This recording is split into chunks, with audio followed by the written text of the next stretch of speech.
Tax पे आज मैं भी कुछ बोलना चाहता हूँ, लेकिन मैं बाद में बात करूंगा। आप पहले आसिम बखार साहब की बात सुनिए सुनिए। किसी ने पूछा कि टैक्स कैसे लेना चाहिए, तो उन्होंने कहा सूरज की तरह। तो कहा कैसे? कि कम दबाव वाले क्षेत्रों से सूरज की जो गर्मी होती है वो पानी को ले लेती है और बाद में वो भाप बन के चलती है और जहां ज्यादा दबाव होता है वहां बरसा देती है। टैक्स हमारा कैसा होना चाहिए, राजा कैसा होना चाहिए? सूरज की तरह, कि जहां पर कम दबाव है वहां से ले और जहां बहुत गुर्बत है, जहां जरूरत है वहां बरसा दे जाकर। ये होना चाहिए टैक्स का सिस्टम सर। और हम आप कर क्या रहे हैं? हम आप सिर्फ ले रहे हैं और लेने के बाद बरसा कहां रहे हैं? हमने लिया किससे?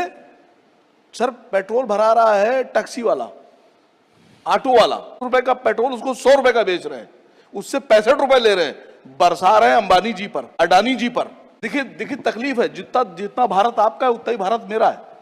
ऐसा नहीं है कि मैं यहां पर कुछ ज्यादा ले रहा हूं, आप कम ले रहे हैं, या ऐसा भी नहीं है कि आप सब लिए ले रहे हैं, मुझे कुछ नहीं मिल रहा है। मैं भी उन्हीं लोगों की बात कर रहा हूं जिनकी बात आप कर रहे हैं। वो फर्क इतना है कि आपके सोचने का तरीका अलग हो गया। आप सरकार की तरह सोच रहे हैं, मैं जनता की तरह सोच रहा हूं। जिस दिन आप जनता की तरह सोचने लगेंगे, जिस दिन, उस दिन फिर शिकायत खत्म हो जाएगी सर।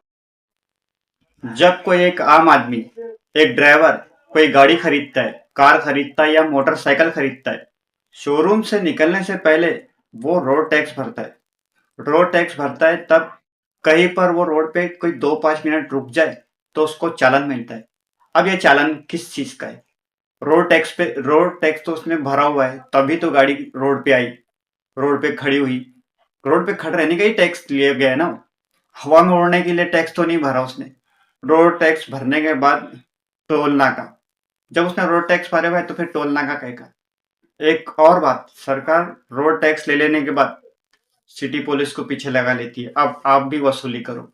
ये चालान ये गरीब लोग भरते जाते, फिर एक टैक्स लग जाता है। समझ लो एक तरह का नया टैक्स है ये।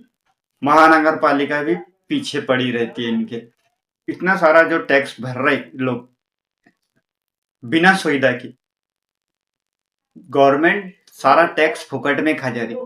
अगर रोड टैक्स ये लोग भर रहे तो इनके लिए पार्किंग बनाने का काम भी सरकार का है, क्योंकि उसने रोड टैक्स ली भी है, तो अब गाड़ी खड़े करने का इंतजाम भी उसको ही करना है। अगर उसने इंतजाम नहीं की तो फिर मतलब ये आ रहा है कि टैक्स को फुकट में खा जा रही, लोगों का टैक्स सरकार खा जा रही, टैक्स का रिटर्न जनता को नहीं मिल रहा। अगर रोड टैक्स ले लिया गया है तो हर 1-2 किलोमीटर के अंदर पार्किंग भी तो है ना। जो गाड़ी का रोड टैक्स लिया हुआ है वो गाड़ी को खड़े करने के लिए सुविधा चाहिए कि नहीं चाहिए? टैक्स फिर किस चीज का? टैक्स भरते सुविधा के लिए।